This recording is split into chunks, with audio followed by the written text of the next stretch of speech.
संविधान केवल एक कानूनी दस्तावेज नहीं है, बल्कि ये राष्ट्र की प्रगति का एक जीवंत खाका है। इसकी कुछ प्रमुख विशेषताएं और गुण नीचे विस्तार से दिए गए हैं। 1. दुनिया का सबसे लंबा लिखित संविधान। भारतीय संविधान दुनिया का सबसे विस्तृत संविधान है। इसमें न केवल शासन के सिद्धांत हैं, बल्कि प्रशासनिक विवरण भी शामिल है। विविधता का सम्मान। यह भारत की विशाल भौगोलिक और सांस्कृतिक विविधता को ध्यान में रखते हुए बनाया गया है।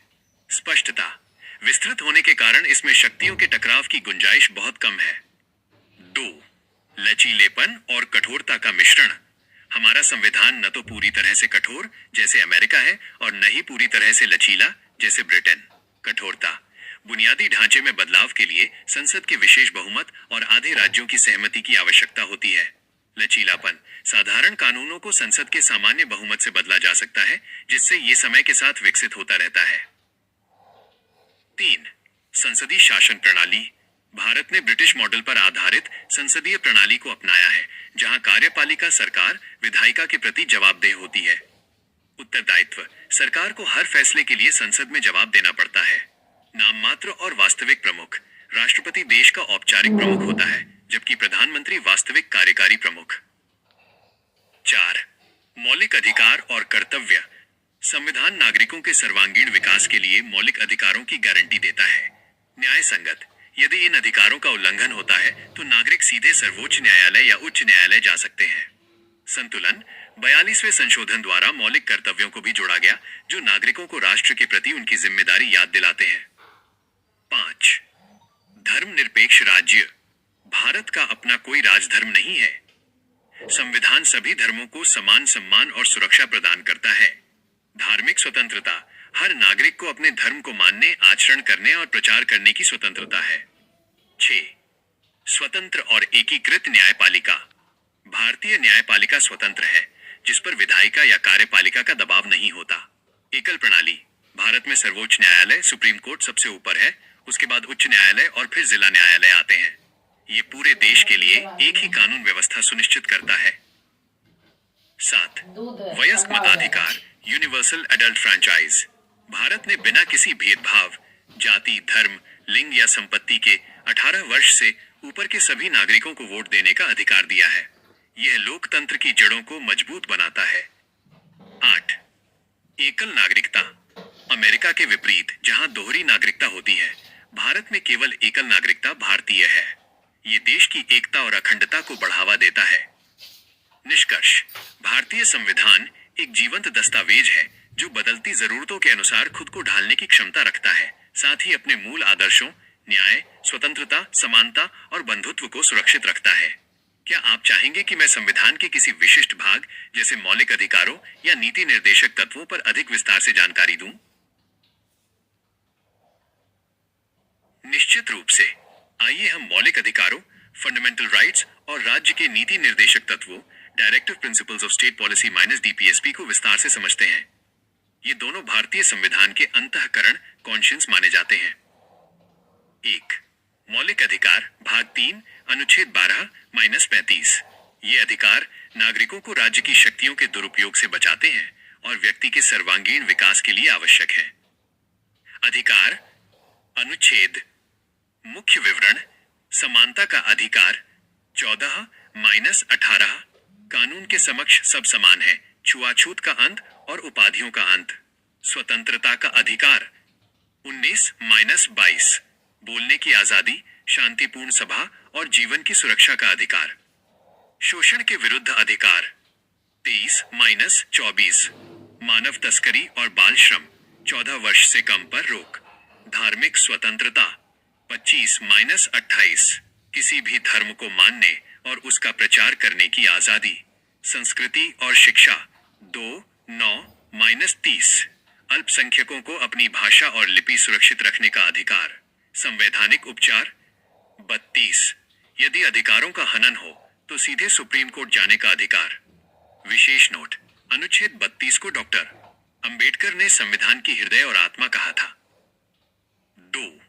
राज्य के नीति निर्देशक तत्व, भाग IV, अनुच्छेद 36-51। ये वे निर्देश हैं जो राज्य सरकार को नीतियां बनाते समय ध्यान में रखने चाहिए। इनका उद्देश्य एक कल्याणकारी राज्य वेलफेयर स्टेट की स्थापना करना है। आर्थिक न्याय, धन का समान वितरण और समान कार्य के लिए समान वेतन, अनुच्छेद 39। सामाजिक सुधार, ग्राम पंचायतों का गठन, अनुच्छेद 40 और नशीली दवाओं पर रोक। समान नागरिक संहिता यूसीसी, पूरे देश के लिए एक समान कानून की व्यवस्था, अनुच्छेद 44। शिक्षा, 6 वर्ष से कम उम्र के बच्चों की देखभाल और शिक्षा, अनुच्छेद 45। अंतर्राष्ट्रीय शांति, विश्व शांति और सुरक्षा को बढ़ावा देना, अनुच्छेद 51। 3. दोनों के बीच मुख्य अंतर। यह समझना बहुत जरूरी है कि ये दोनों एक दूसरे से कैसे अलग हैं। 1. न्याय संगतता, जस्टिशियबिलिटी। मौलिक अधिकारों के उल्लंघन पर आप कोर्ट जा सकते हैं, लेकिन नीति निर्देशक तत्वों को लागू करवाने के लिए कोर्ट नहीं जाया जा सकता। ये सरकार की इच्छा और संसाधनों पर निर्भर है। 2. प्रकृति, मौलिक अधिकार नकारात्मक निर्देश हैं, राज्य को क्या नहीं करना चाहिए, जबकि नीति निर्देशक तत्व सकारात्मक निर्देश हैं, राज्य को क्या करना चाहिए। 3. उद्देश्य, मौलिक अधिकार राजनीतिक लोकतंत्र सुनिश्चित करते हैं, जबकि नीति निर्देशक तत्व सामाजिक और आर्थिक लोकतंत्र सुनिश्चित करते हैं। क्या आप जानना चाहेंगे कि संविधान में इन अधिकारों को कैसे बदला या संशोधित किया जा सकता है? संविधान में संशोधन, अमेंडमेंट की प्रक्रिया बहुत ही दिलचस्प है। ये हमारे संविधान को जीवंत दस्तावेज, लिविंग डॉक्यूमेंट बनाती है, क्योंकि ये समय और परिस्थितियों के अनुसार खुद को बदलने की अनुमति देता है। भारतीय संविधान के अनुच्छेद 368, आर्टिकल 368 में संशोधन की प्रक्रिया दी गई है। संशोधन की 3 विधियां। संसद के पास संविधान में बदलाव करने की शक्ति है, लेकिन इसे 3 अलग अलग तरीकों से किया जाता है। 1. साधारण बहुमत, सिंपल मेजॉरिटी। कुछ प्रावधानों को संसद के सामान्य बहुमत, उपस्थित और मतदान करने वाले आधे से अधिक सदस्य द्वारा बदला जा सकता है। ये सामान्य कानून बनाने जैसा ही है। उदाहरण, नए राज्यों का गठन, राज्यों की सीमाओं में परिवर्तन या नागरिकता से जुड़े कुछ नियम। 2. विशेष बहुमत, स्पेशल मेजॉरिटी। संविधान के अधिकांश हिस्सों में संशोधन के लिए इसकी आवश्यकता होती है। इसमें संसद के प्रत्येक सदन, लोकसभा और राज्यसभा में कुल सदस्यता का बहुमत 50% से अधिक, उपस्थित और मतदान करने वाले सदस्यों का 2 तिहाई बहुमत। उदाहरण, मौलिक अधिकार, फंडामेंटल राइट्स और नीति निर्देशक तत्व डीपीएसपी में बदलाव। 3. विशेष बहुमत जोड़ राज्यों की सहमति। जब मामला संघीय ढांचे, फेडरल स्ट्रक्चर से जुड़ा हो, तो प्रक्रिया और भी कठिन हो जाती है। इसमें संसद के विशेष बहुमत के साथ साथ भारत के कम से कम आधा राज्यों की विधानसभाओं का साधारण बहुमत से समर्थन जरूरी है। उदाहरण, राष्ट्रपति का चुनाव, केंद्र और राज्यों के बीच शक्तियों का बंटवारा या जीएसटी जैसा कानून। बुनियादी ढांचा सिद्धांत, बेसिक स्ट्रक्चर डॉक्ट्रिन। यह सबसे महत्वपूर्ण बिंदु है। 1973 के प्रसिद्ध केशवानंद भारती मामले में सुप्रीम कोर्ट ने यह निर्णय दिया कि संसद संविधान के किसी भी हिस्से को बदल सकती है, लेकिन वो इसके बुनियादी ढांचे, बेसिक स्ट्रक्चर को नष्ट नहीं कर सकती। इसका मतलब है कि संसद लोकतंत्र, धर्मनिरपेक्षता, न्यायपालिका की स्वतंत्रता और संसदीय प्रणाली जैसे मूल स्तंभों को खत्म नहीं कर सकती। क्या आप जानते हैं, अब तक भारतीय संविधान में 100 से अधिक संशोधन हो चुके हैं। इनमें 42वां संशोधन 1976 इतना बड़ा था कि इसे लघु संविधान, मिनी कॉन्स्टिट्यूशन कहा जाता है। क्या आप 42वें संशोधन की मुख्य बातों के बारे में जानना चाहेंगे, जिसने संविधान का चेहरा काफी हद तक बदल दिया था? 42वां संशोधन 1976 भारतीय संविधान के इतिहास में सबसे व्यापक और विवादास्पद बदलाव था। इसे लघु संविधान, मिनी कॉन्स्टिट्यूशन इसलिए कहा जाता है क्योंकि इसने संविधान के एक बड़े हिस्से को बदल दिया था। उस समय देश में आपातकाल इमरजेंसी लागू था और इंदिरा गांधी सरकार ने ये बदलाव किए थे। इसकी मुख्य विशेषताएं नीचे दी गई हैं। 1. प्रस्तावना, प्रीएम्बल में बदलाव। संविधान की प्रस्तावना में 3 नए शब्द जोड़े गए, जो आज भी हमारे लोकतंत्र का आधार है। समाजवादी, सोशलिस्ट। पंथनिरपेक्ष, धर्मनिरपेक्ष, सेक्युलर। अखंडता, इंटेग्रिटी। 2. मौलिक कर्तव्य, फंडामेंटल ड्यूटीज। मूल संविधान में नागरिकों के कर्तव्यों का उल्लेख नहीं था। 42वें संशोधन द्वारा भाग आईवीए जोड़ा गया। अनुच्छेद 51A के तहत 10 मौलिक कर्तव्य शामिल किए गए, वर्तमान में 11 हैं। यह स्वर्ण सिंह समिति की सिफारिशों पर आधारित था। 3. संसद और विधानसभा का कार्यकाल। इस संशोधन ने लोकसभा और राज्य विधानसभाओं के कार्यकाल को 5 वर्ष से बढ़ाकर 6 वर्ष कर दिया था, जिसे बाद में 44वें संशोधन द्वारा वापस 5 वर्ष कर दिया गया। 4. न्यायपालिका की शक्तियों में कटौती। इसने सर्वोच्च न्यायालय और उच्च न्यायालयों की न्यायिक समीक्षा जुडिशियल रिव्यू की शक्ति को सीमित करने की कोशिश की थी। यह प्रावधान किया गया कि किसी भी संवैधानिक संशोधन को अदालत में चुनौती नहीं दी जा सकती। 5. राष्ट्रपति के लिए सलाह अनिवार्य। इस संशोधन ने यह स्पष्ट कर दिया कि राष्ट्रपति मंत्रिपरिषद कैबिनेट की सलाह मानने के लिए बाध्य बाउंड है। 6. शक्तियों का स्थानांतरण। 7वीं अनुसूची 5 विषयों को राज्य सूची स्टेट लिस्ट से हटाकर समवर्ती सूची कंकरेंट लिस्ट में डाल दिया गया, जिससे केंद्र सरकार की शक्ति बढ़ गई। 1. शिक्षा एजुकेशन। 2. One forests. 3. वन्य जीवों और पक्षियों का संरक्षण। 4. नाप और तौल। 5. न्याय प्रशासन। क्या इसके बाद कुछ सुधार हुए? 1978 में जब मोरारजी देसाई की सरकार आई तो उन्होंने 44वां संशोधन पारित किया। इसका मुख्य उद्देश्य 42वें संशोधन द्वारा किए गए उन बदलावों को पलटना था जो अलोकतांत्रिक लग रहे थे, जैसे कार्यकाल को वापस 5 वर्ष करना। क्या आप 44वें संशोधन के उन मुख्य बदलावों के बारे में जानना चाहेंगे जिन्होंने लोकतंत्र को फिर से बहाल किया? 44वां संशोधन 1978 भारत के लोकतांत्रिक इतिहास में एक मील का पत्थर है। जनता पार्टी सरकार द्वारा लाए गए इस संशोधन का मुख्य उद्देश्य उन अतिवादी बदलावों को सुधारना था जो आपातकाल के दौरान 42वें संशोधन द्वारा किए गए थे। इसका सबसे बड़ा योगदान ये था कि इसने भविष्य में आपातकाल के दुरुपयोग को रोकने के लिए कड़े प्रावधान किए। 44वें संशोधन की मुख्य विशेषताएं। 1. आंतरिक अशांति शब्द का विस्थापन। पहले संविधान में आंतरिक अशांति इंटरनल डिस्टर्बेंस के आधार पर राष्ट्रीय आपातकाल लगाया जा सकता था। 44वें संशोधन ने इसे बदलकर सशस्त्र विद्रोह आर्म्ड रिबेलियन कर दिया। अब केवल दंगों या विरोध प्रदर्शन के नाम पर आपातकाल नहीं लगाया जा सकता। 2. मंत्रिमंडल की लिखित सलाह अनिवार्य। अब राष्ट्रपति केवल प्रधानमंत्री की सलाह पर आपातकाल घोषित नहीं कर सकते।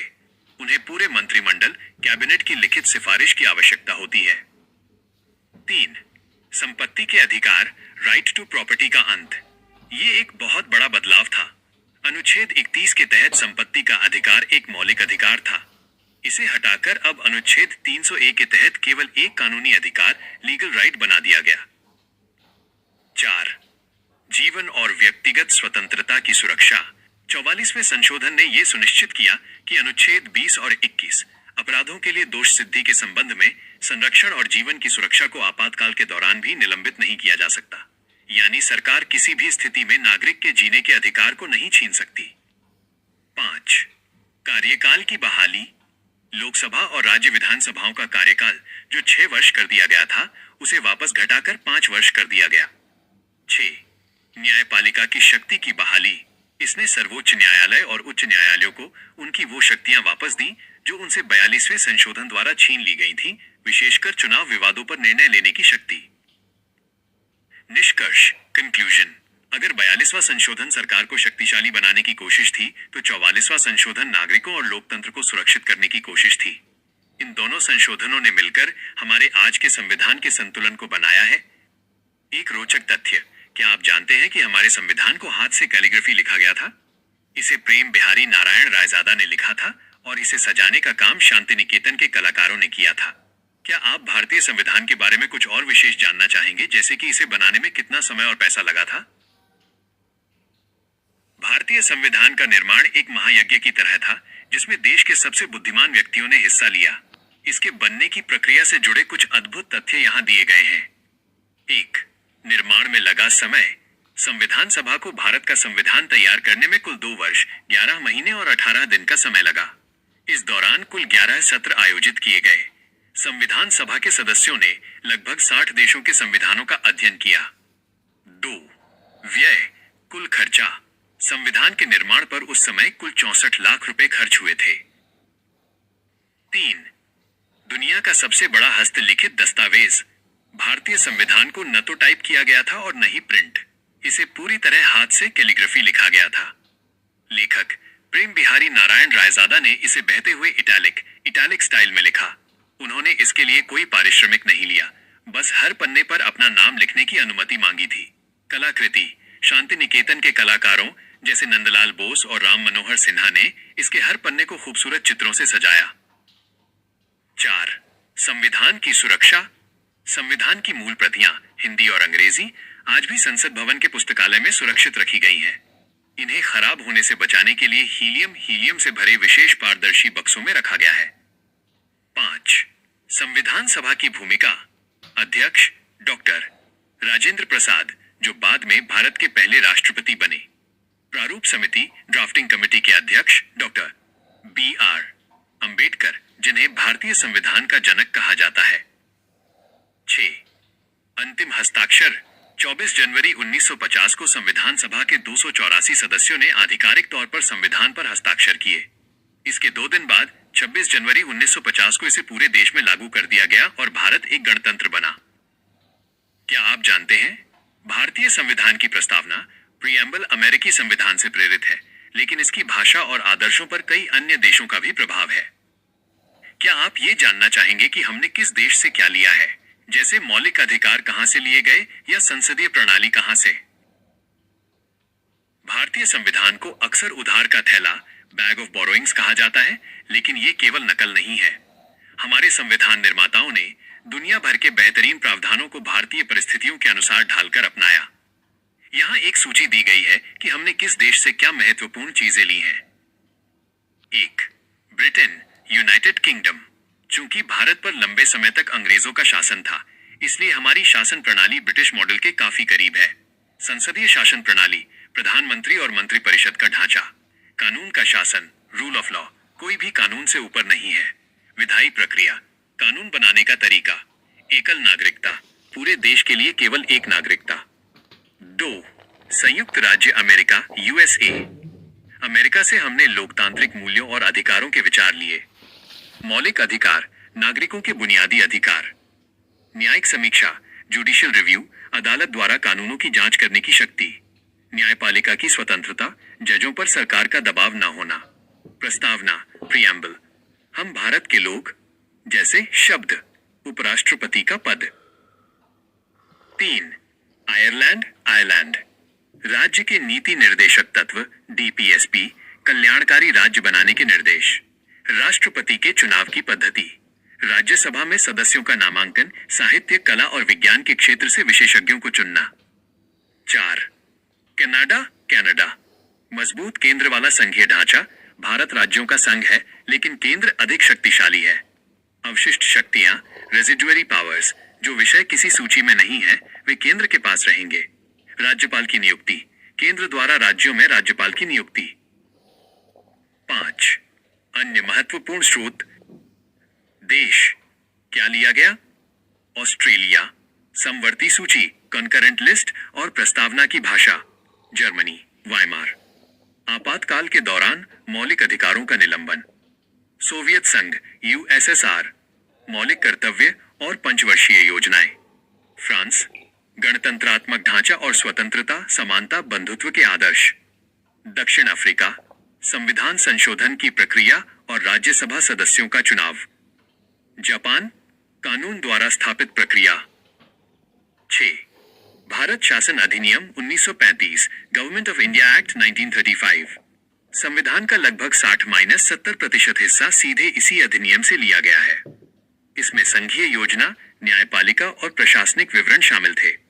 निष्कर्ष, डॉक्टर अंबेडकर ने गर्व से कहा था कि भारतीय संविधान का निर्माण दुनिया के सभी ज्ञात संविधानों को छानने के बाद किया गया है। यही कारण है कि यह आज भी इतना सफल है। क्या आप जानना चाहेंगे कि संविधान सभा में महिलाओं की क्या भूमिका थी और किन प्रमुख महिलाओं ने इस पर हस्ताक्षर किए थे? भारतीय संविधान के निर्माण में महिलाओं का योगदान अतुलनीय था। हालांकि उस समय की राजनीति में पुरुषों का वर्चस्व था, फिर भी संविधान सभा, कॉन्स्टिट्यूएंट असेंबली में 15 महिलाएं शामिल थीं, जिन्होंने देश के भविष्य को गढ़ने में महत्वपूर्ण भूमिका निभाई। इन महिलाओं ने न केवल बहस में हिस्सा लिया, बल्कि यह सुनिश्चित किया कि संविधान में महिलाओं के लिए समान अधिकार और न्याय की बात प्रमुखता से हो। संविधान सभा की प्रमुख महिलाएं। 1. सरोजिनी नायडू, इन्हें भारत कोकिला के नाम से जाना जाता है। वे न केवल एक महान कवयित्री थीं, बल्कि एक सशक्त राजनीतिज्ञ भी थीं। उन्होंने मौलिक अधिकारों और महिला सशक्तिकरण पर जोर दिया। 2. राजकुमारी अमृत कौर। राजकुमारी अमृत कौर, वे भारत की पहली स्वास्थ्य मंत्री बनी। उन्होंने संविधान सभा में धार्मिक स्वतंत्रता और महिलाओं के स्वास्थ्य अधिकारों पर विशेष ध्यान दिया। 3. हसा मेहता। हसा मेहता, इनका योगदान वैश्विक स्तर पर भी था। उन्होंने संयुक्त राष्ट्र यूएन के मानवाधिकारों की सार्वभौमिक घोषणा में all men are born free and equal को बदलकर all human beings are born free and equal करवाने में बड़ी भूमिका निभाई थी। भारत में उन्होंने समान नागरिक संहिता यूसीसी का समर्थन किया। 4. दुर्गाबाई देशमुख। दुर्गाबाई देशमुख, इन्हें आयरन लेडी भी कहा जाता था। उन्होंने न्यायपालिका की स्वतंत्रता और महिलाओं के संपत्ति अधिकारों के लिए कड़ी बहस की। 5. अम्मू स्वामीनाथन। अम्मू स्वामीनाथन, उन्होंने जाति व्यवस्था के उन्मूलन और महिलाओं के समान अधिकारों के लिए आवाज उठाई। उन्होंने गर्व से कहा था कि भारत का संविधान दुनिया के बेहतरीन संविधानों में से एक है। अन्य महत्वपूर्ण महिला सदस्य बेगम एजाज रसूल संविधान सभा में एकमात्र मुस्लिम महिला सदस्य थीं। उन्होंने अल्पसंख्यकों के लिए आरक्षण के बजाय उनके अधिकारों के संरक्षण पर बल दिया।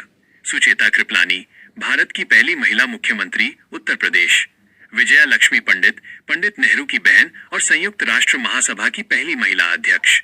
दक्षाइनी वेलायुधन, सभा की एकमात्र दलित महिला सदस्य जिन्होंने छुआछूत के खिलाफ कड़ा रुख अपनाया। महिलाओं का प्रभाव।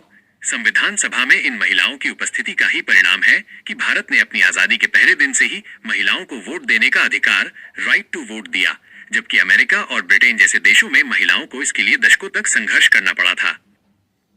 क्या आप जानते हैं, संविधान की मूल प्रति पर हस्ताक्षर करने वाले 284 सदस्यों में इन महिलाओं के हस्ताक्षर भी शामिल हैं, जो आने वाली पीढ़ियों के लिए गर्व का विषय है। क्या आप भारतीय संविधान की प्रस्तावना प्रियम्बल का हिंदी अनुवाद और उसका गहरा अर्थ समझना चाहेंगे? संविधान की प्रस्तावना प्रियम्बल को संविधान की आत्मा, कुंजी और परिचय पत्र कहा जाता है। ये उन आदर्शों और उद्देश्यों को बताती है जिन्हें भारत हासिल करना चाहता है। यहाँ प्रस्तावना का हिंदी अनुवाद और उसके हर शब्द का गहरा अर्थ दिया गया है। भारतीय संविधान की प्रस्तावना प्रियम्बल। हम भारत के लोग भारत को एक संपूर्ण प्रभुत्व संपन्न, समाजवादी, पंथनिरपेक्ष, लोकतंत्रात्मक गणराज्य बनाने के लिए तथा उसके समस्त नागरिकों को सामाजिक, आर्थिक और राजनीतिक न्याय, विचार, अभिव्यक्ति, विश्वास, धर्म और उपासना की स्वतंत्रता, प्रतिष्ठा और अवसर की समता प्राप्त कराने के लिए तथा उन सब में व्यक्ति की गरिमा और राष्ट्र की एकता और अखंडता सुनिश्चित करने वाली बंधुता बढ़ाने के लिए दृढ़ संकल्प होकर अपनी इस संविधान सभा में आज तारीख 26 नवंबर 1949 ईस्वी को एतद द्वारा इस संविधान को अंगीकृत, अधिनियमित और आत्मार्पित करते हैं। प्रस्तावना के मुख्य शब्दों का अर्थ। 1. हम भारत के लोग, we the people of India. इसका अर्थ है कि संविधान की शक्ति का स्रोत भारत की जनता है। यह संविधान किसी बाहरी शक्ति ने नहीं बल्कि भारतीयों ने खुद को दिया है। 2. संपूर्ण प्रभुत्व संपन्न, सोवरेन। भारत अपने आंतरिक और बाहरी मामलों में पूरी तरह स्वतंत्र है। वह किसी भी विदेशी शक्ति के अधीन नहीं है। 3. समाजवादी, सोशलिस्ट।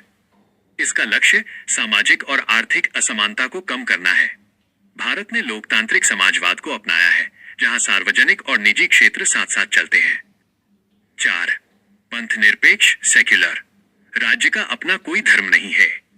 सरकार सभी धर्मों को समान संरक्षण और सम्मान देती है। 5. लोकतंत्रात्मक, डेमोक्रेटिक। शासन की शक्ति जनता के हाथ में है। लोग अपने प्रतिनिधियों को चुनाव के माध्यम से चुनते हैं। 6. गणराज्य, रिपब्लिक। इसका मतलब है कि भारत का राष्ट्राध्यक्ष, राष्ट्रपति, वंशानुगत राजा की तरह नहीं होगा, बल्कि जनता द्वारा अप्रत्यक्ष रूप से चुना जाएगा। प्रस्तावना के 4 मुख्य लक्ष्य, ऑब्जेक्टिव्स। लक्ष्य: विवरण, न्याय, जस्टिस। सामाजिक, आर्थिक और राजनीतिक भेदभाव को मिटाना। स्वतंत्रता, लिबर्टी। सोचने, बोलने और किसी भी धर्म को मानने की आजादी। समानता, इक्वालिटी। जाति, धर्म या लिंग के आधार पर कोई भेदभाव न होना और सबको समान अवसर देना। बंधुता, फ्रेटर्निटी। देश के नागरिकों के बीच भाईचारे की भावना पैदा करना। एक महत्वपूर्ण कानूनी तथ्य: शुरुआत में माना जाता था कि प्रस्तावना संविधान का हिस्सा नहीं है, लेकिन केशवानंद भारती मामले 1973 में सुप्रीम कोर्ट ने स्पष्ट किया कि प्रस्तावना संविधान का अभिन्न अंग है और इसमें भी संशोधन किया जा सकता है, बशर्ते इसका मूल ढांचा न बदले। यही कारण है कि 1976 में इसमें समाजवादी, पंथनिरपेक्ष और अखंडता शब्द जोड़े जा सके। क्या आप भारतीय संविधान के बारे में कुछ और विशेष जानना चाहेंगे, या क्या आप चाहते हैं कि मैं आपको संविधान दिवस 26 नवंबर के महत्व के बारे में बताऊं? भारत में हर साल 26 नवंबर को संविधान दिवस कॉन्स्टिट्यूशन डे के रूप में मनाया जाता है। इसे राष्ट्रीय कानून दिवस, नेशनल लॉ डे भी कहा जाता है। आइए जानते हैं कि यह दिन हमारे लिए इतना महत्वपूर्ण क्यों है। 1. 26 नवंबर का ऐतिहासिक महत्व। 26 जनवरी 1950 को संविधान लागू हुआ था, लेकिन 26 नवंबर 1949 वह ऐतिहासिक तारीख थी जब भारत की संविधान सभा ने औपचारिक रूप से वर्तमान संविधान को अपनाया, अडॉप्ट किया था। इसी दिन संविधान के कुछ हिस्से, जैसे नागरिकता और चुनाव से जुड़े नियम, तुरंत प्रभावी हो गए थे। 2. संविधान दिवस की शुरुआत।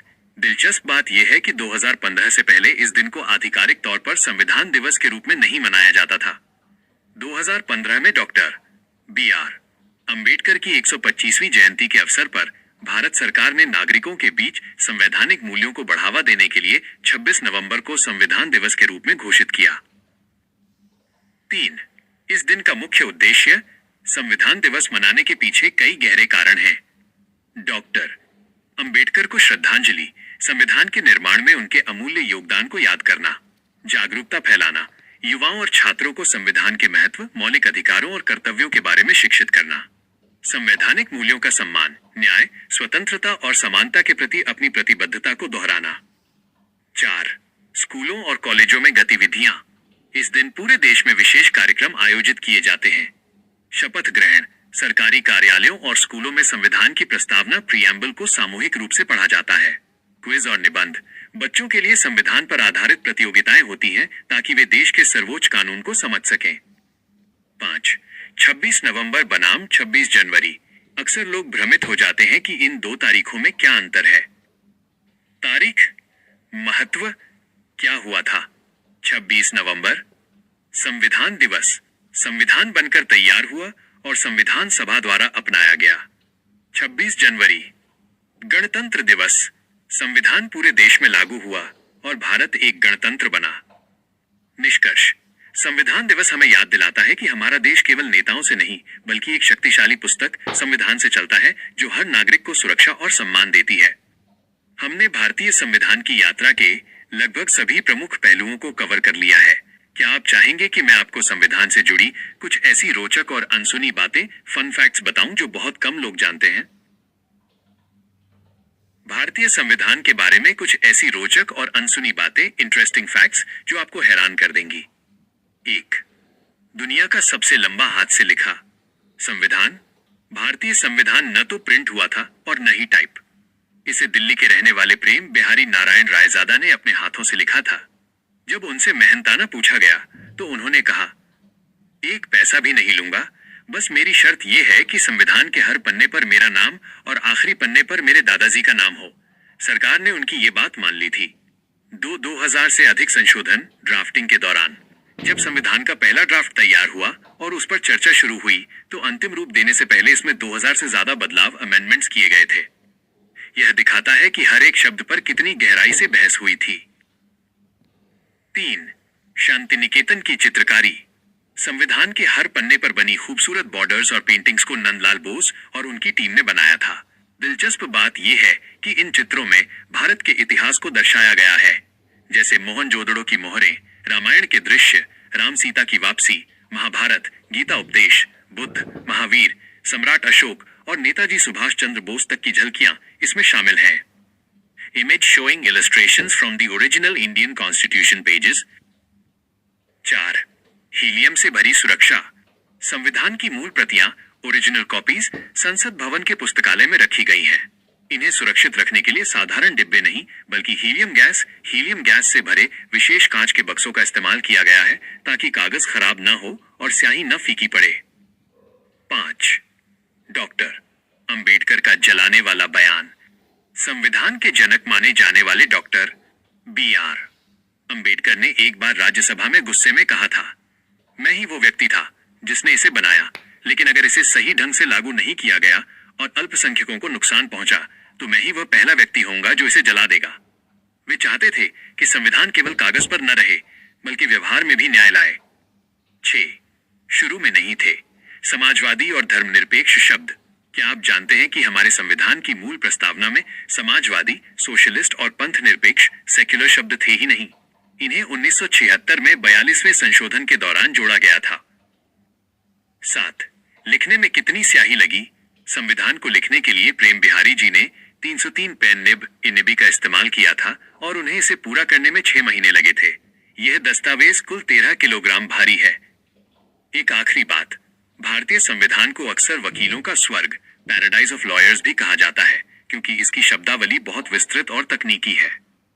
हमने संविधान के इतिहास, विशेषताओं, संशोधनों और अनसुने तथ्यों को विस्तार से देखा है।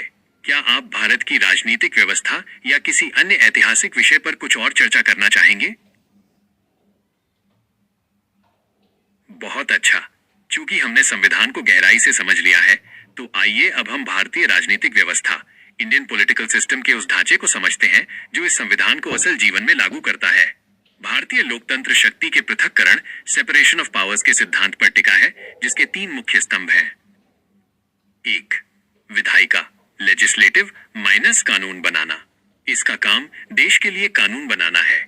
भारत में द्विसदनीय बाइकैमरल व्यवस्था है। लोकसभा, निम्न सदन, यहाँ जनता द्वारा सीधे चुने गए प्रतिनिधि बैठते हैं। इसे जनता का सदन कहा जाता है। राज्यसभा, उच्च सदन, ये राज्यों का प्रतिनिधित्व करता है और एक स्थायी सदन है, ये कभी भंग नहीं होता। 2. कार्यपालिका, एग्जीक्यूटिव माइनस कानून लागू करना। इसका काम संसद द्वारा बनाए गए कानूनों को लागू करना और देश का शासन चलाना है। इसके 2 हिस्से होते हैं। राजनीतिक कार्यपालिका, इसमें राष्ट्रपति, प्रधानमंत्री और मंत्रिपरिषद शामिल हैं, जो हर 5 साल में बदलते हैं। स्थायी कार्यपालिका, इसमें सिविल सेवक, IAS, IPS आदि शामिल हैं जो नीतियों को जमीन पर उतारते हैं। 3. न्यायपालिका, जुडिशियरी माइनस कानून की व्याख्या करना। यह सुनिश्चित करती है कि कानून संविधान के दायरे में हो और नागरिकों के अधिकारों की रक्षा हो। भारत की न्यायपालिका स्वतंत्र है। सुप्रीम कोर्ट संविधान का अंतिम व्याख्याकार और रक्षक, गार्डियन है। लोकतंत्र का चौथा स्तंभ, मीडिया। हालांकि ये संविधान में लिखित नहीं है, लेकिन स्वतंत्र प्रेस और मीडिया को लोकतंत्र का चौथा स्तंभ माना जाता है क्योंकि ये सरकार की जवाबदेही तय करता है। एक रोचक विषय, चुनाव की प्रक्रिया। भारत में दुनिया का सबसे बड़ा चुनाव होता है। क्या आप जानते हैं कि चुनाव आयोग, इलेक्शन कमीशन कैसे काम करता है, या EVM, इलेक्ट्रॉनिक वोटिंग मशीन का इतिहास क्या है? क्या आप भारत की चुनाव प्रक्रिया के बारे में विस्तार से जानना चाहेंगे या किसी अन्य राजनीतिक पद जैसे राष्ट्रपति या प्रधानमंत्री की शक्तियां के बारे में? चलिए हम भारत की चुनाव प्रक्रिया, इलेक्शन प्रोसेस और राष्ट्रपति एवं प्रधानमंत्री की शक्तियों के बीच के रोचक संतुलन को समझते हैं। भारत में चुनाव केवल एक प्रक्रिया नहीं बल्कि एक महापर्व की तरह है। 1. भारत में चुनाव प्रक्रिया, दुनिया का सबसे बड़ा लोकतंत्र। भारत में निष्पक्ष चुनाव कराने की जिम्मेदारी भारत निर्वाचन आयोग, इलेक्शन कमीशन ऑफ इंडिया की है, जो एक स्वतंत्र संवैधानिक निकाय है। सार्वभौमिक वयस्क मताधिकार, 18 वर्ष से ऊपर का हर नागरिक, चाहे उसकी जाति, धर्म या लिंग कुछ भी हो, वोट देने का हकदार है। EVM और VVPAT, भारत में अब मतदान इलेक्ट्रॉनिक वोटिंग मशीन EVM से होता है। पारदर्शिता के लिए इसके साथ VVPAT मशीन जोड़ी गई है, जो एक पर्ची निकालती है जिससे मतदाता देख सकता है कि उसका वोट सही उम्मीदवार को गया है या नहीं। आदर्श चुनाव आचार संहिता, मॉडल कोड ऑफ कॉन्डक्ट, चुनाव की तारीखों के ऐलान के साथ ही ये लागू हो जाती है, जिससे सरकार कोई ऐसी घोषणा नहीं कर सकती जो मतदाताओं को प्रभावित करे। 2. राष्ट्रपति बनाम प्रधानमंत्री, शक्तियों का संतुलन। भारत में संसदीय प्रणाली है, इसलिए यहाँ 2 तरह के प्रमुख होते हैं। क. राष्ट्रपति, देश का प्रमुख माइनस हेड ऑफ स्टेट। राष्ट्रपति को भारत का प्रथम नागरिक माना जाता है। उनकी शक्तियां प्रभावशाली दिखती हैं, लेकिन वे मुख्य रूप से औपचारिक, फॉर्मल होती हैं। शक्तियां, सभी अंतर्राष्ट्रीय समझौते उनके नाम पर होते हैं। वे तीनों सेनाओं के सर्वोच्च कमांडर होते हैं। सीमा, संविधान के अनुसार राष्ट्रपति को प्रधानमंत्री और मंत्रिपरिषद की सलाह पर ही काम करना होता है। वीटो पावर, वे संसद द्वारा पारित किसी बिल को एक बार पुनर्विचार के लिए वापस भेज सकते हैं, लेकिन यदि संसद उसे दोबारा पास कर दे तो उन्हें हस्ताक्षर करने ही पड़ते हैं। ख. प्रधानमंत्री सरकार का प्रमुख माइनस हेड ऑफ गवर्नमेंट। प्रधानमंत्री देश का सबसे शक्तिशाली व्यक्ति होता है क्योंकि उसके पास जनता का जनादेश होता है। शक्तियां मंत्रियों का चयन करना, मंत्रालयों का बंटवारा करना और कैबिनेट की बैठकों की अध्यक्षता करना। योजनाओं का चेहरा, देश की सभी मुख्य नीतियों और विदेश नीति का नेतृत्व प्रधानमंत्री ही करते हैं। संसद का नेता वो लोकसभा में बहुमत दल का नेता होता है और सरकार के फैसलों के लिए संसद के प्रति जवाबदेह होता है। 3. प्रधानमंत्री कैसे चुने जाते हैं? ये एक आम गलतफहमी है कि हम सीधे प्रधानमंत्री को वोट देते हैं। प्रक्रिया इस प्रकार है। 1. देश को लोकसभा निर्वाचन क्षेत्रों वर्तमान में 543 में बांटा गया है। 2. जनता अपने क्षेत्र के सांसद एमपी को चुनती है। 3. जिस पार्टी या गठबंधन को 272 या उससे अधिक सीटें बहुमत मिलती हैं, वे अपने नेता का चुनाव करते हैं। 4. राष्ट्रपति उस नेता को प्रधानमंत्री के रूप में शपथ दिलाते हैं। क्या आप जानते हैं, यदि किसी चुनाव में किसी भी पार्टी को स्पष्ट बहुमत नहीं मिलता, त्रिशंकु संसद, तो राष्ट्रपति की भूमिका बहुत महत्वपूर्ण हो जाती है। वे अपने विवेक से तय करते हैं कि किसे सरकार बनाने के लिए आमंत्रित किया जाए। क्या आप जानना चाहेंगे कि यदि प्रधानमंत्री इस्तीफा दे दें या उनका पद खाली हो जाए तो सरकार कैसे चलती है? या आप राज्यों की राजनीति, मुख्यमंत्री और राज्यपाल के बारे में जानना चाहेंगे? ये बहुत ही महत्वपूर्ण सवाल है।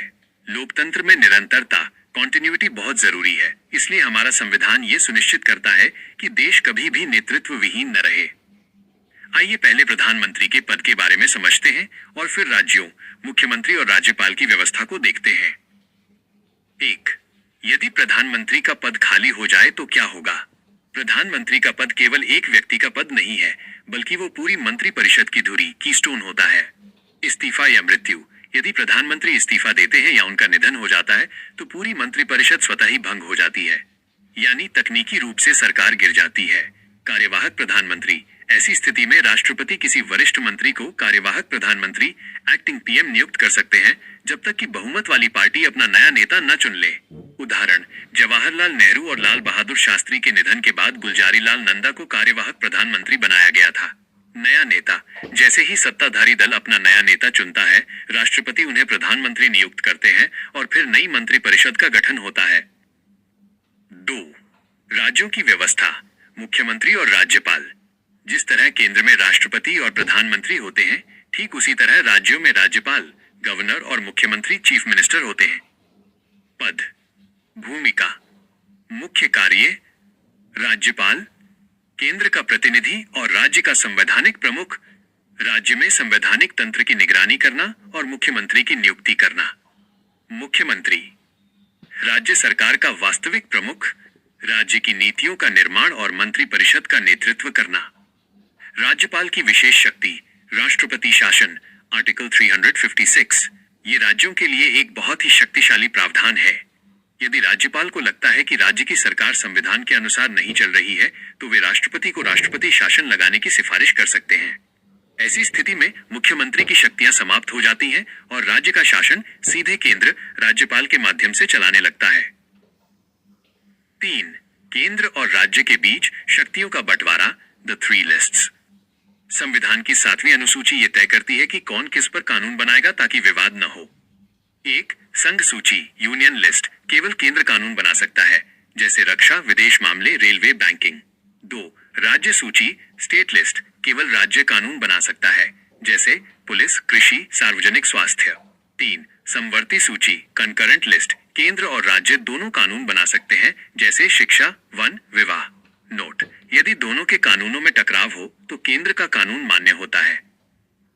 क्या आप जानते हैं, मुख्यमंत्री बनने के लिए व्यक्ति का विधायक, एमएलए होना जरूरी है, लेकिन यदि कोई व्यक्ति विधायक नहीं है, तब भी वो 6 महीने के लिए मुख्यमंत्री बन सकता है। हालांकि उसे इस दौरान किसी भी निर्वाचन क्षेत्र से चुनाव जीतकर विधायक बनना अनिवार्य होता है। क्या आप भारतीय राजनीति के किसी और दिलचस्प पहलू के बारे में जानना चाहेंगे, जैसे कि विपक्ष, ऑपोजिशन की क्या भूमिका होती है, या गठबंधन सरकारें, कोalition गवर्नमेंट्स कैसे काम करती हैं? भारतीय राजनीति में विपक्ष, ऑपोजिशन और गठबंधन सरकारों, कोalition गवर्नमेंट्स का खेल बहुत ही रोचक है। ये दोनों ही लोकतंत्र में संतुलन बनाए रखने के लिए बहुत महत्वपूर्ण है।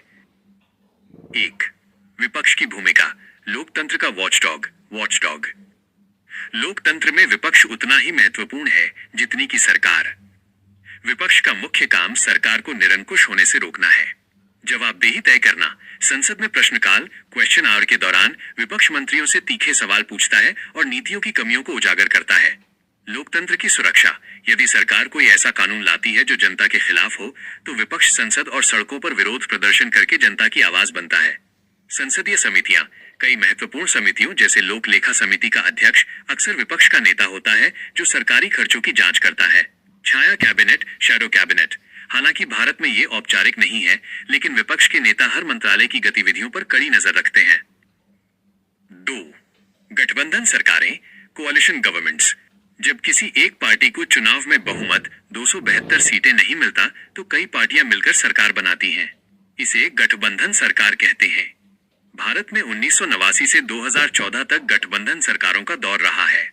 इसके दो पहलू हैं: गुण, मेरिट्स, दोष, डिमेरिट्स। समावेशी निर्णय। विभिन्न विचारधाराओं और क्षेत्रीय दलों की बात सुनी जाती है। अस्थिरता। यदि कोई भी छोटा दल समर्थन वापस ले ले तो सरकार गिर सकती है। निरंकुशता पर रोक। प्रधानमंत्री अपनी मनमर्जी नहीं कर सकते, उन्हें सहयोगियों से पूछना पड़ता है। धीमी निर्णय प्रक्रिया। बड़े फैसलों पर आम सहमति बनाने में बहुत समय लगता है। क्षेत्रीय प्रतिनिधित्व। छोटे राज्यों की समस्याओं को राष्ट्रीय स्तर पर पहचान मिलती है। राजनीतिक सौदेबाजी। कभी कभी क्षेत्रीय दल अपने निजी स्वार्थ के लिए केंद्र पर दबाव डालते हैं। 3. गठबंधन के प्रमुख उदाहरण। भारत में मुख्य रूप से दो बड़े गठबंधन अलायंसेज रहे हैं। 1. NDA, national democratic alliance. इसका नेतृत्व बीजेपी करती है। 2. Indian national developmental inclusive alliance. इसका नेतृत्व मुख्य रूप से कांग्रेस और अन्य विपक्षी दल कर रहे हैं। पहले इसे यूपीए कहा जाता था। 4. दल बदल विरोधी कानून, एंटी डिफेक्शन लॉ। गठबंधन सरकारों के दौर में आया राम गया राम, नेताओं का पार्टी बदलना की राजनीति बहुत बढ़ गई थी। इसे रोकने के लिए 1985 में 52वां संविधान संशोधन किया गया और 10वीं अनुसूची जोड़ी गई। इसके तहत यदि कोई सांसद या विधायक अपनी पार्टी छोड़कर दूसरी पार्टी में जाता है तो उसकी सदस्यता रद्द की जा सकती है। हालांकि यदि किसी पार्टी के 2/3 सदस्य एक साथ अलग होते हैं तो इसे दल बदल नहीं माना जाता। क्या आप जानते हैं, भारत की पहली गठबंधन सरकार 1977 में मोरारजी देसाई के नेतृत्व में बनी थी, जिसे जनता पार्टी सरकार कहा गया। हमने अब भारतीय लोकतंत्र के लगभग हर प्रमुख अंग को समझ लिया है: संविधान, अधिकार, राष्ट्रपति, चुनाव और विपक्ष। क्या आप भारत की विदेश नीति, फॉरेन पॉलिसी या न्यायपालिका, सुप्रीम कोर्ट के काम करने के तरीके के बारे में जानना चाहेंगे?